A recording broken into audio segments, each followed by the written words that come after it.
E a democracia brasileira, professor? A gente elege um presidente e o Congresso vota completamente diferente desse projeto que é colocado no Executivo. O Brasil vive hoje um tensionamento entre os poderes, né?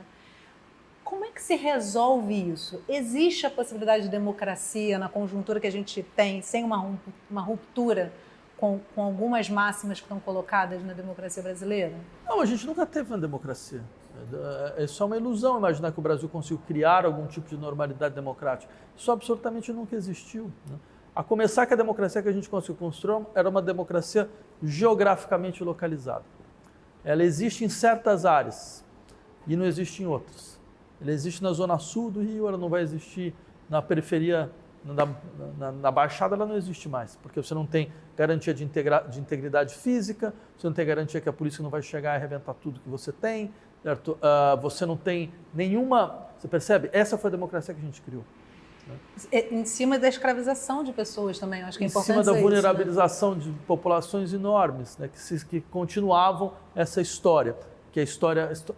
O fato de que, sei lá, o Celso Furtado costumava dizer que o Brasil ele era nasceu como um experimento econômico, que era o latifúndio primário exportador, escravagista primário exportador. E esse latifúndio fazia com que você tinha dois tipos de pessoas, né? Pessoas reconhecidas como pessoas e pessoas que caíam à condição de coisa. Isso nunca mudou no Brasil. Pois é, em que medida a gente continua como experimento, né? Exatamente. Então, acho assim, por isso que eu sempre insisti, o problema do Brasil não é a extrema-direita, não é o fascismo nacional, que esse faz o seu papel sempre, né?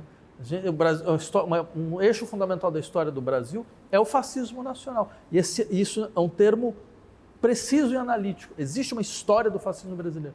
Está lá no integralismo até hoje. A gente consegue fazer uma linha que chega até aqui, até tudo isso que está acontecendo, né? Que é um pouco o horizonte dos sonhos deles, sempre foi, né? Eles utilizar o discurso da ruptura, mas um tipo de ruptura que é a ruptura para preservar o caráter violento da nossa história, né? Agora, o problema é conosco, o problema é a gente ter acreditado que era possível fazer uma democratização lenta e gradual, que não era, que era possível utilizar essa estrutura institucional ao favor dos processos, digamos, de emancipação da sociedade brasileira, o que não era. O problema foi a gente ter perdido a natureza do horizonte do que é efetivamente o Brasil.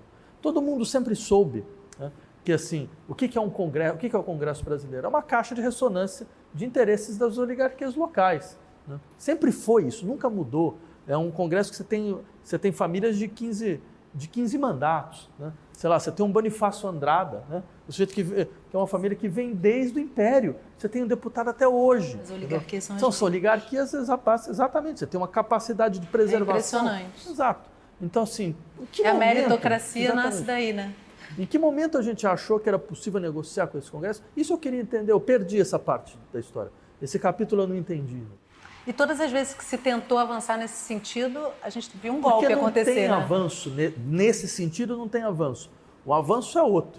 O avanço é você fortalecer os processos de democracia direta e tirar o poder do Congresso. Eu ia te pedir isso para a gente fechar, professor, para a gente encerrar o programa. Se você pudesse propor uma agenda inicial, né, que a gente sabe que é complexo, que agenda você proporia para um encaminhamento de futuro para o Brasil? Não, a esquerda conhece só dois tópicos, a igualdade radical e soberania popular. Essa é a nossa agenda, sempre foi. Ou seja, uma sociedade radicalmente igualitária, que não é uma sociedade homogênea. A igualdade é a única condição para que a liberdade exista. Não existe essa contraposição liberal estúpida. Então, se você tem muita igualdade, você não tem liberdade. Se você quiser liberdade, você não tem igualdade. Não tem liberdade na desigualdade. Isso não existe. Porque desigualdade significa hierarquia. Significa que você está submetido a hierarquias. Se você está submetido a hierarquias, você não tem condição de ser singular, em hipótese alguma. Então, tem todo um trabalho de você ampliar, criar sociedades igualitárias no campo do desejo, no campo das relações de trabalho, no campo das nossas linguagens. E soberania popular, ou seja, a gente não acredita nas instituições, a gente nunca acreditou. Eu nunca acreditou que seria possível funcionar com o Congresso, com o Supremo Tribunal Federal. Não.